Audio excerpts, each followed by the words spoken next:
안녕하십니까? 명절은 잘 쉬셨나요? 네, 저도 충청도에 다녀왔는데요. 차가 막히는 걸 보고 명절이긴 명절인가 보다 이렇게 생각을 했습니다. 건강하게 돌아가게 해주신 하나님을 찬양합니다.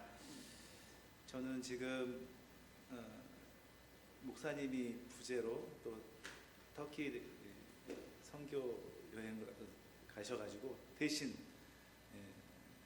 설교를 하게 되었는데요. 이것은 굉장히 저에게도 큰 은혜고 좋은 기회인 것 같습니다. 그리고 제가 2부 예배를 쓰는 것도 처음이거든요. 1부에서는 가끔 했었는데 2부에서 처음 설교를 해봅니다. 함께 주님의 은혜가 풍성해지는 시간이 되기를 소원합니다. 오늘 함께 나눌 말씀을 하기 전에 제가 좋은 설교를 듣고 아내하고 얘기를 나눴습니다. 창세기 그 29장에 보면 그 레아는 시력이 약하고 라헬은 곱고 아리따우며 라는 말이 있습니다. 레아는 시력이 약하다, 눈이 안 좋다는 얘기가 아니라 조금 덜 이쁘시다 이렇게 나오거든요. 근데 레아는 그런데 라헬은 곱고 아리따우며 이렇게 나옵니다. 목사님 설교 말씀은 뭐였냐면 그렇게 시력이 약하지만 야곱이나 12명의 자녀 중에 6명을 레아가 낳았다. 르우벤, 시므온, 레위, 유다, 이사갈, 스불론 12명의 아들을 이 레아가 낳았다. 근데 곱고 아리따운 그 라헬은 2명 낳았다.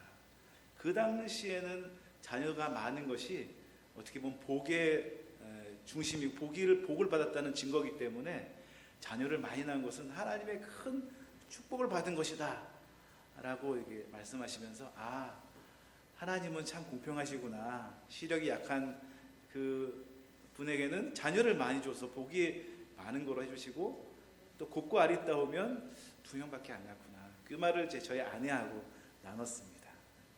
근데 아내가 하는 말이 나는 곱고 아리따운데 아이도 많이 낳는데 왜 이럴까? 그렇게 얘기를 하더라고요. 그래서 그렇구나. 그래서 제가 2가지를 그때 딱 느꼈습니다. 뭘 느꼈냐면 은혜를 나눌 땐 조심해야 되겠다. 특히 여자 얘기할 때는 정말 조심해야 되겠다. 그런 걸 느꼈고요. 또 한 가지는 아내가 한 말이 제가 참 기억에 많이 남습니다. 나는 왜 이럴까? 알았다. 남편이 뚱뚱하기 때문에 그렇구나 이렇게 얘기를 하더라고요. 그래서 2번째 깨달은 것은 내가 뚱뚱하다라는 것을 깨달았습니다. 이렇게 말씀을 이렇게 은혜를 나누는 것은 정말 의미 있고 좋은 것 같습니다. 우리가 좋은 말씀을 있으면 서로 은혜를 나누는 여러분이 되었으면 좋겠습니다.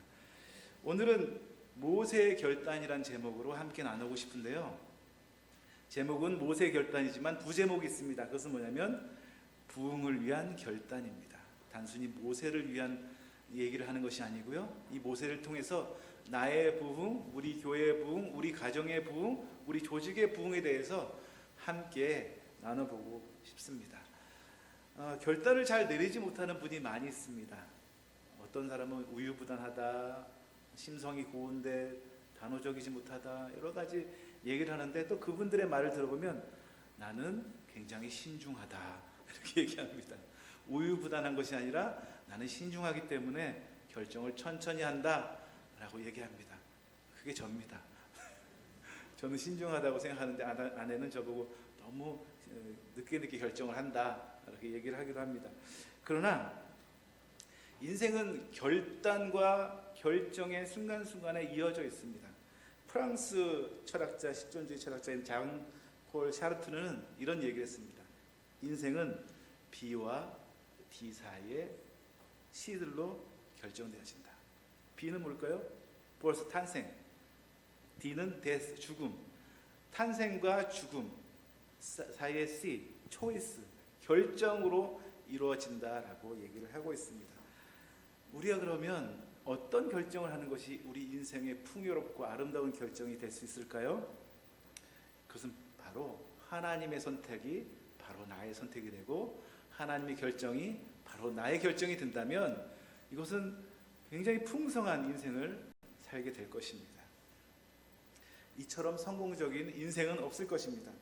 내 인생이 부흥되고 내 공동체가 부흥되는 그런 경험을 지금부터 계속해서 이어나가는 저와 여러분이 되었으면 좋겠습니다. 오늘 히브리서 말씀을 좀 나누고 싶은데요. 히브리서는 지금까지 알려진 바로는 저자는 분명하지 않다라고 얘기하고 있습니다. 그래서 처음에는 바울이었다가 지금은 누구인지 모르겠다. 특별히 성경학자 오리겐이라는 분은 오직 하나님만 아신다라고 얘기를 하고 있습니다. 하지만 성경은 하나님의 감동으로 쓰여진 것이기 때문에 무오합니다. 성경을 통해서 하나님이 우리에게 주신 메시지는 무엇인가 발견하면 무궁무진하게 많은 것을 발견할 수가 있습니다. 어떤 신학자는 이 히브리서를 오네시모와 결혼한 빌레몬의 딸이 성경적으로 굉장히 학식이 뛰어났기 때문에 그 사람이 썼다라고 이야기하시는 분도 있고, 창세기 4장의 모든 밭을 팔아서 제자들 발 앞에 놨던 초기 지도자였던 그 레위 족속 바나바라는 설도 있습니다. 이렇게 왜 그런 얘기를 하냐면 히브리서는 신약뿐만 아니라 구약에 굉장히 뛰어난 학식을 가진 사람이 썼다는 것이 곳곳에 나와 있기 때문입니다.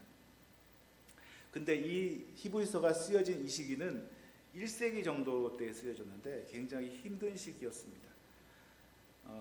마태복음 24장 2절에 보면 1절과 2절에 보면 제자들이 예루살렘 성전을 보기 위해서 막 나옵니다. 그때 예수님께서 제자들에게 그 예루살렘 성전을 가리키면서 돌 위에 돌 하나도 있지 아니한다라고 얘기를 하고 있습니다.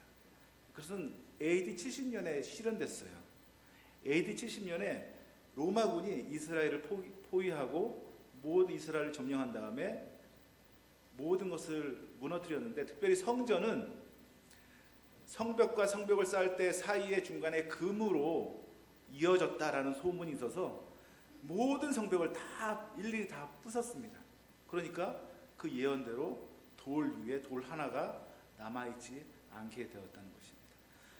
AD 70년에 예루살렘 성전이 무너지고 이스라엘은 굉장히 혼란에 빠졌습니다. 그리고 AD 80년에는 사람들이 각성을 하기 시작합니다. 특별히 이 바리새인과 이 레위인들이 각성을 하기 시작합니다. 왜 하나님이 우리에게 이런 고난을 주셨는가? 이것은 분명히 우리 신앙이 정결하지 못하고 깨끗하지 못했기 때문이다. 이렇게 얘기하면서 이단 방방문을 만들어서 이단이 회당에 들어오는 것을 막아버립니다. 그 당시만 하더라도요, 예수님 믿는 사람도 회당에서 하나님 말씀 80년부터는 그 회당에 참석하지 못했습니다. 이스라엘 백성이 회당에 참석하지 못한다는 것은 엄청난 일입니다. 그 공동체에서 배제된다는 의미고요, 모든 직업을 잃게 된다는 의미고, 모든 사회생활을 하지 못한다는 의미입니다. 그래서 사람들이 그 믿는 사람끼리 다시 모여서 뭉치게 되었는데 그것이 바로 교회의 시작입니다. 그래서 이 1세기에 그렇게 신체적으로도 굉장히 힘들게 하고 재산적으로 약탈해가는 그런 사람들이 있었습니다. 단지 예수님을 믿는 이유만으로요. 지금 우리나라는 신앙이 보장된 상태입니다. 굉장히 좋은 시대에 우리가 살고 있습니다. 근데 1세기만 하더라도 그런 생활이 아니었습니다. 성도들은 끝까지 참고 인내하며 하나님을 믿고 예수님을 따르는 생활을 한 사람도 있는 반면에 그 모든 것이 너무나 힘들어서 예수님을 배반하고 배교자로 그 모임에서 이탈하는 사람도 나타나기 시작했습니다. 이때 히브리서는 그 사람들에게 믿음으로 이것을 넉넉하게 이겨나가야 된다라는 말씀으로 히브리서를 써나갔습니다. 그래서 히브리서는 11장이 특별히 믿음장이라고 합니다. 그래서 우리가 믿음을 가질 때 우리의 믿음의 선조들은 어떻게 믿음을 가졌는지 쭉 나열하고 있는 것이 11장인 것입니다. 그래서 그 중에 오늘은 모세에 대해서 함께 나눠보도록 하겠습니다. 모세는 그 히브리서에서 쭉 내려오는 얘기 중에 굉장히 중요한 단어 몇 가지가 있는데 그것이 무엇이냐면 그리스도의 성육신, 대속하심, 제사장 이런 얘기를 쭉 하고 있는데 그 중에 그 내용을 이야기하면서 모세에 대해서 얘기를 하고 있습니다. 모세는 어떻게 보면 그리스도와 많은 비슷한 점이 많이 있습니다. 모세는 하나님의 명령을 따라 이스라엘을 애굽으로 이끌어내는 인물입니다. 그래서 출애굽기라고 해야 됩니다.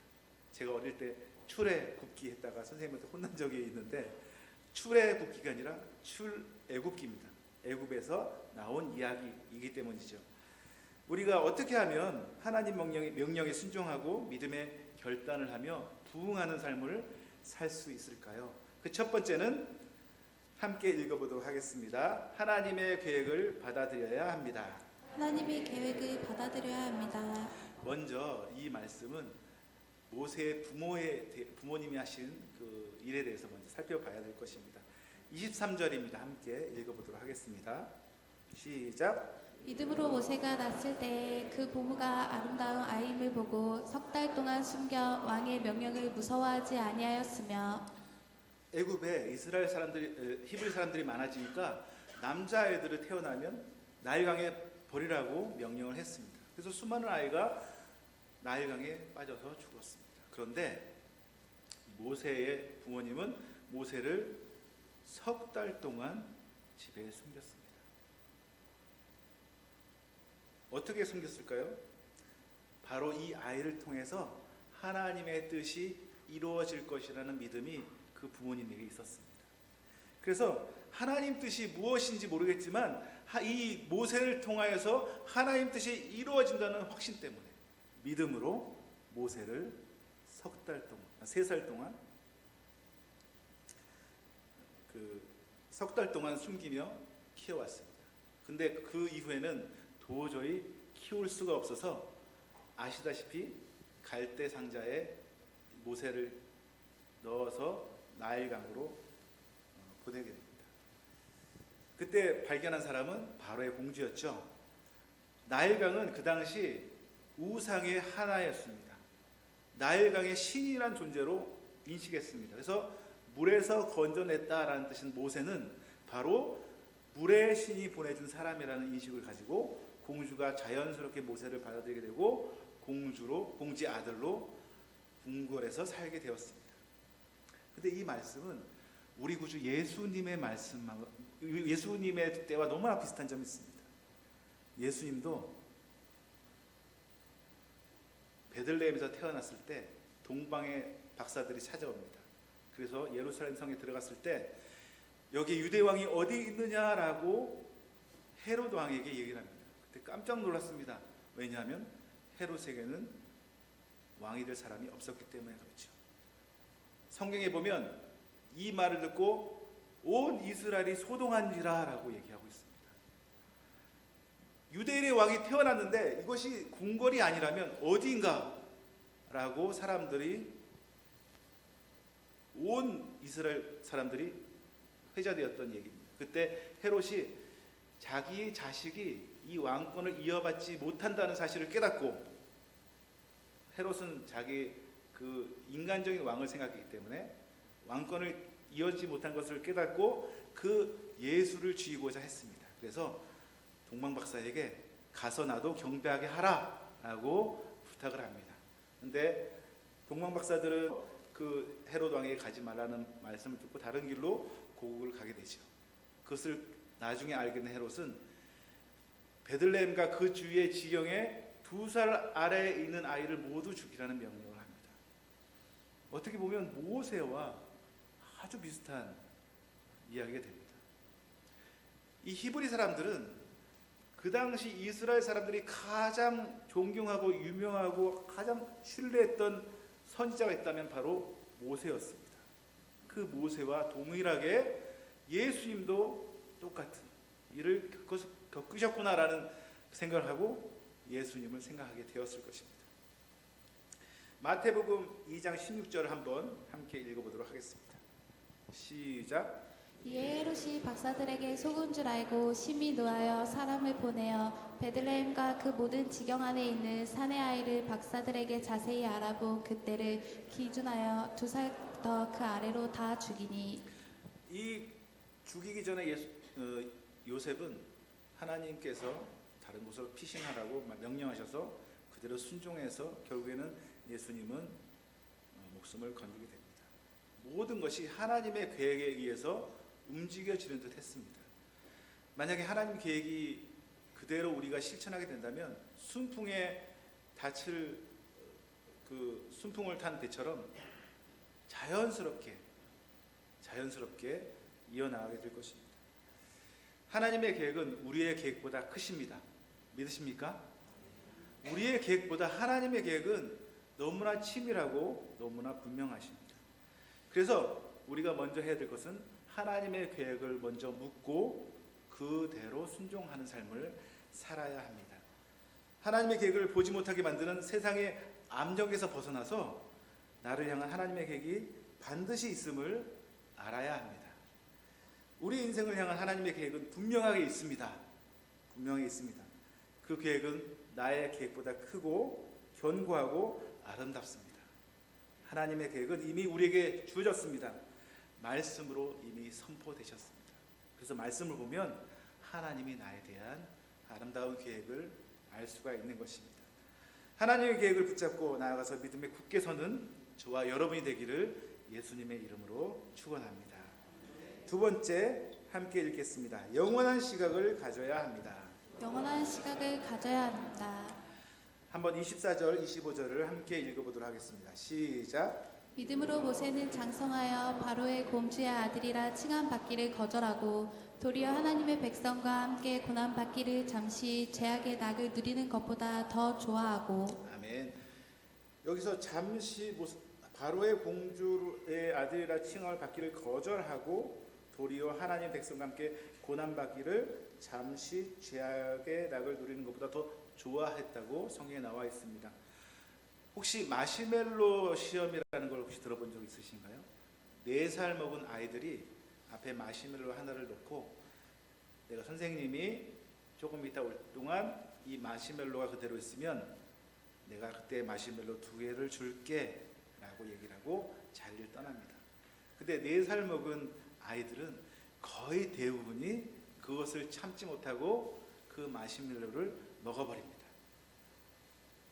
다녀오면 마시멜로 2개를 준다고 하는 약속이 있음에도 불구하고 눈앞에 있는 눈앞에 있는 그 마시멜로를 먹고 싶어서 그냥 먹어버리고 만다는 거죠. 이것이 인간이 가장 참고 기다리는 것이 없다는 것을 보여주는 단적인 예라고 볼 수가 있습니다. 15년 뒤에 이 아이들을 다시 추적을 했는데요. 그때 참고 기다렸던 아이들은 대학 시험 능력에서 210점 정도 더 높은 점수를 받았다고 합니다. 이것이 이제 사회적인 시험이었는데 이것은 뭐냐면 그 참을성과 자제력이 학업 성적과 사회적 성공에 영향을 미친다라고 얘기를 하고 있는데요. 근데 우리는 눈앞에 보이는 바로 뒤에 있는 이익보다 우리의 영원한 축복에 기다리기만 한다면 축복을 주신다고 말씀을 하고 계십니다. 오늘 말씀에도 잠시 죄악의 낙을 누리는 것보다 하나님의 백성과 함께하는 것을 더 좋아했다고 모세가 얘기를 하고 있습니다.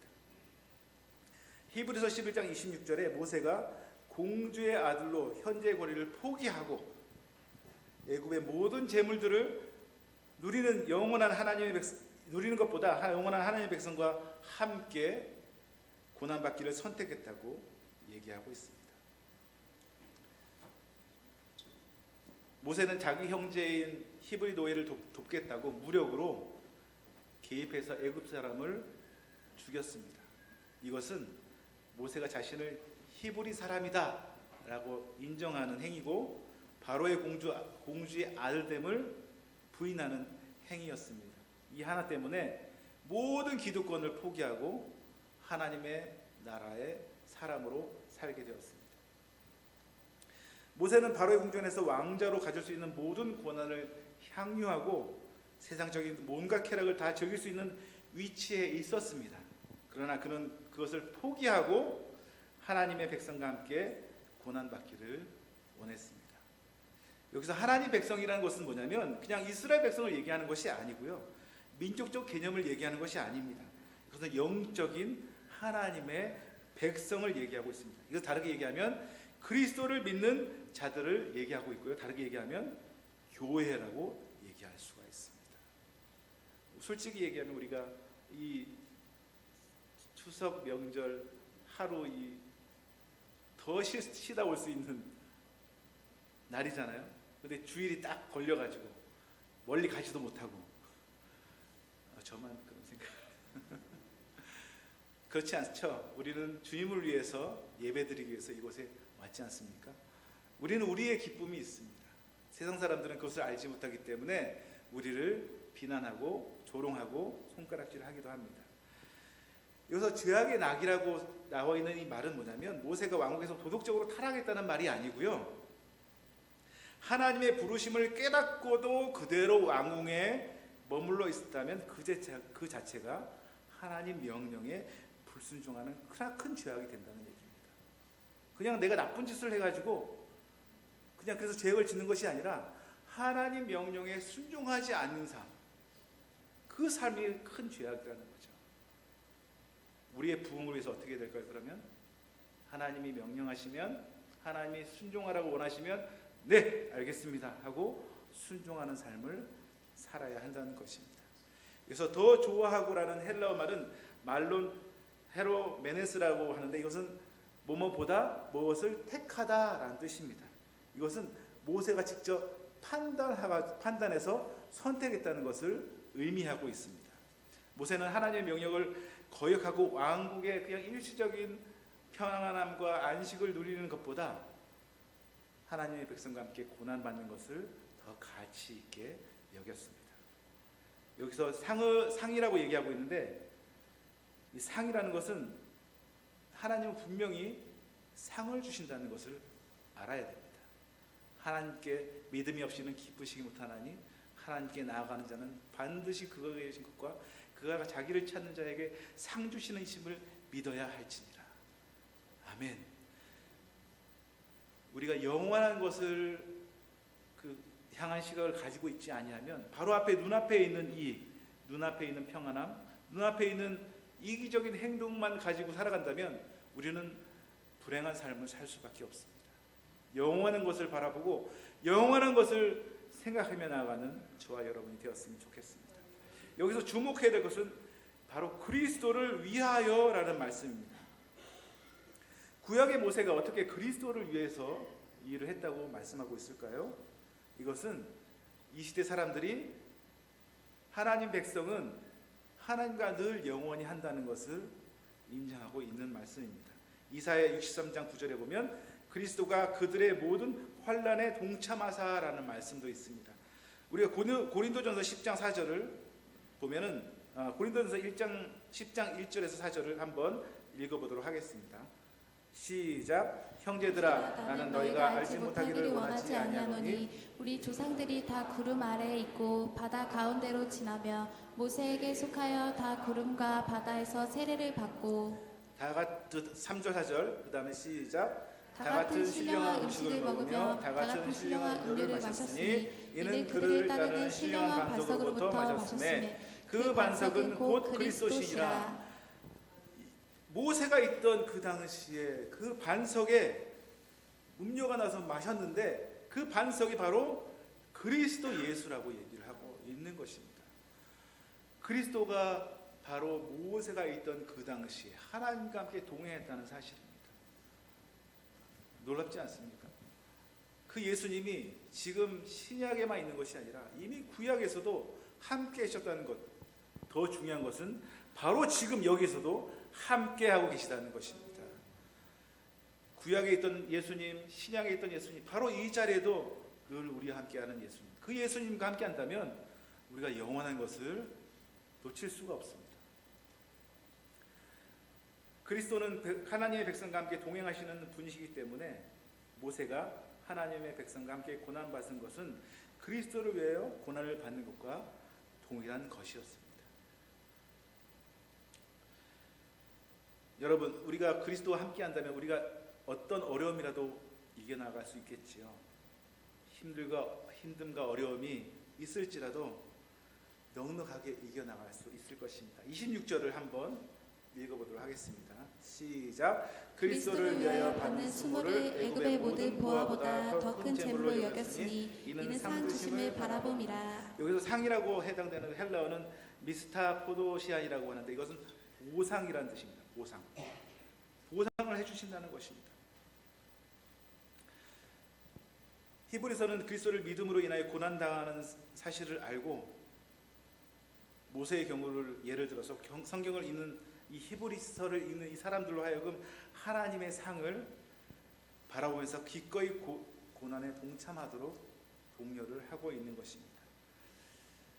제가 첫째를 아내가 임신했을 때 저희는 그때 차가 없었습니다. 차는 이제 첫째를 낳고 나서 생겼는데요. 그때 부산에 살았는데 포항에 저희 부모님이 계셨을 때 항상 시외버스를 타고 간 적이 있습니다.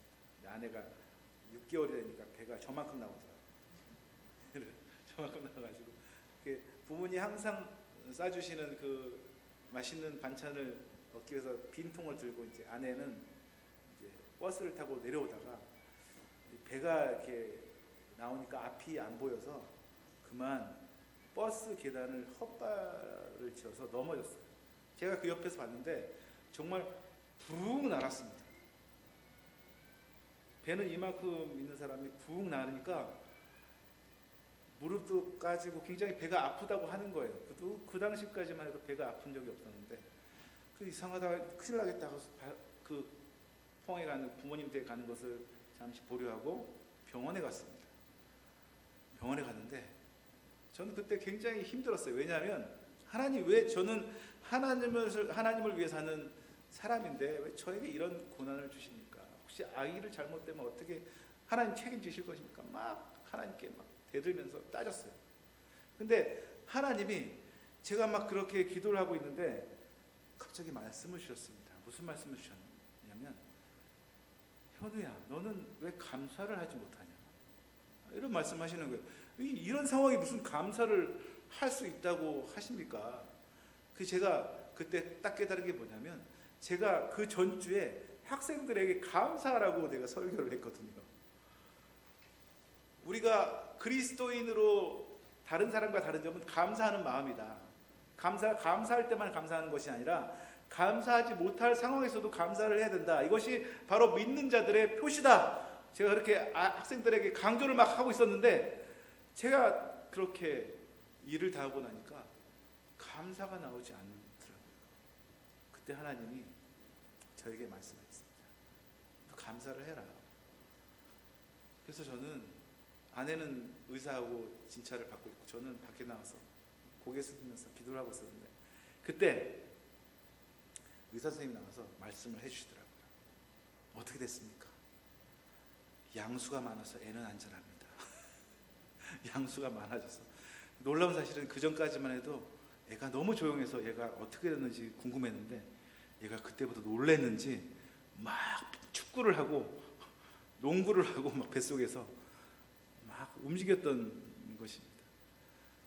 애도 많이 놀랐던 것 같아요. 그러니까 저는 감사를 하지 못할 그 순간에도 감사를 해야 된다는 것을 다시 한번 깨닫게 되었습니다. 그래서 어떤 사건을 통해서 힘듦과 어려움이 여러분에게 혹시 있을 수 있습니다. 그때 하나님이 어떻게 말씀하시는가 기울여 보십시오. 하나님의 계획이 분명히 있을 것입니다. 나에게 깨달음이 있든지 주의 공동체에 이익이 분명히 있을 것입니다. 여러분의 혹시 믿음 생활로 힘들어하시는 분이 있습니까? 믿지 않는 시부모님 때문에 어려워하는 며느리가 계시다든지 믿음의 색깔이 달라가지고 힘들어하는 공동체가 있든지 아니면 제사 문제로 이제 명절이었을 때 제사 문제로 힘들어하는 그런 분들이 혹시 있으십니까? 깨끗한 믿음을 소유하기 애쓰는 여러분의 마음을 주님이 아십니다. 주님께서 그 아시기 때문에 우리는 이길 수 있습니다. 옆에 분하고 좀 인사를 해볼까요? 이깁시다. 주님이 함께 하십니다. 네, 아멘. 주님이 함께 하시기 때문에 우리는 넉넉하게 이길 수 있는 것입니다.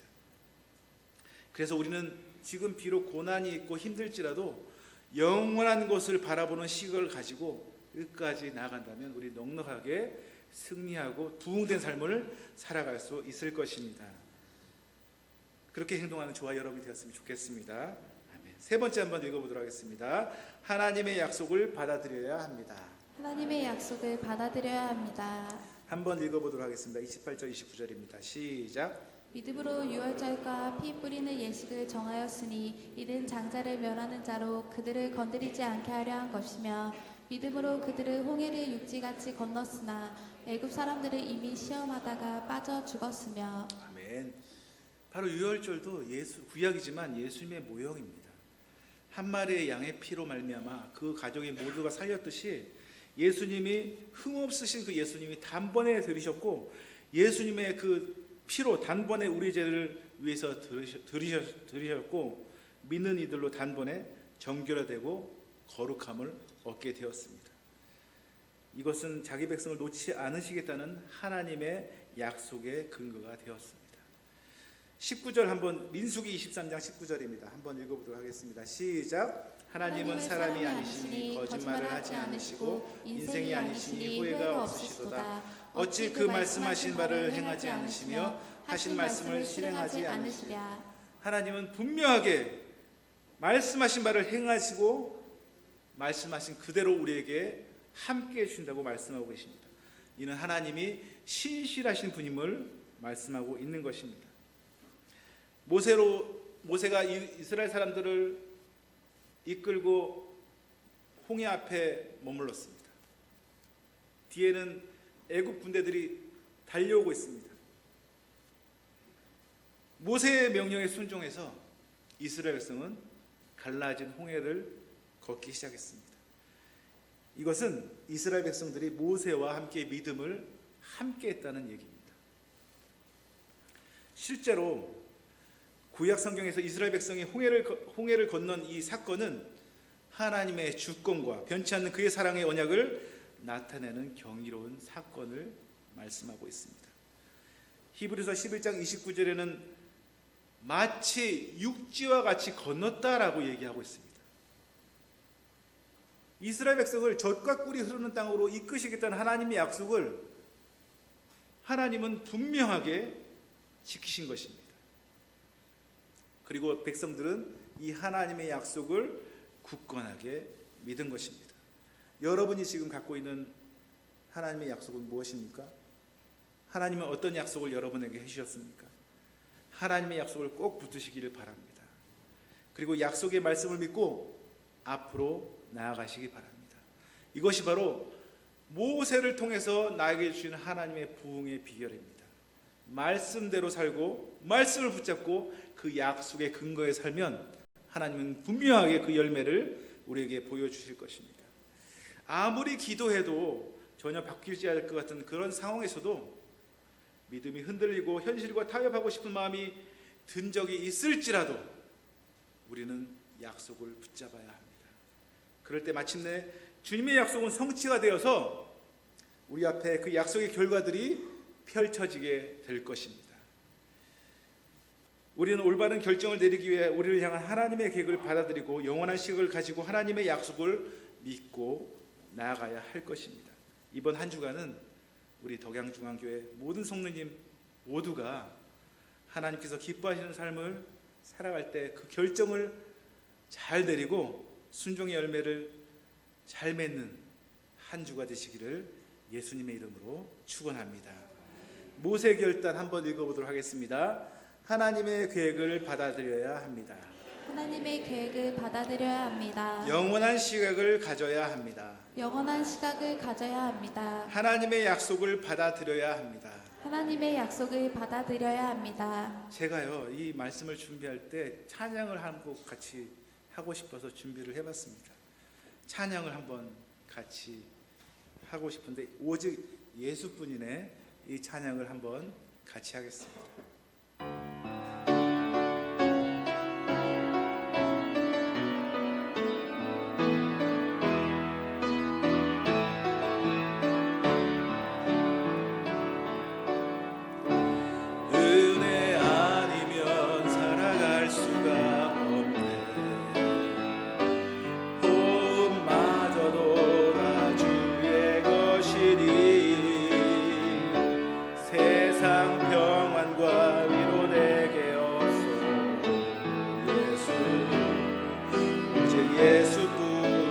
다시 한번 하겠습니다.